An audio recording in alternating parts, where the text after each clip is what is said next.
hence hence অসমীয়াত hence এই শব্দটোৰ অৰ্থ হ'ব সেয়েহে বা এই কাৰণে বা সেই কাৰণে বা সেইভাবে বা গতিকে যদিহে মই ক'ব বিচাৰো যে আজি বৰষুণৰ বতৰ সেয়েহে আমি ভিতৰতে থকাৰ সিদ্ধান্ত লৈছিলো তেতিয়া মই ক'ম যে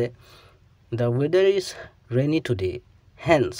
we decided to stay inside the weather is rainy today hence we decided to stay inside বা যদিহে মই ক'ব বিচাৰো যে তেখেতৰ মাক আছিল ইটালীয় সেয়েহে তেখেতৰ নাম লুকা তেতিয়া মই ক'ম যে his mother was Italian hence his name Luca his mother was Italian hence his name Luca চেনেলটো সাবস্ক্ৰাইব কৰি ল'বা কাৰণ এনে ধৰণৰ ভিডিঅ'বোৰ ইয়াতে পাই থাকিবা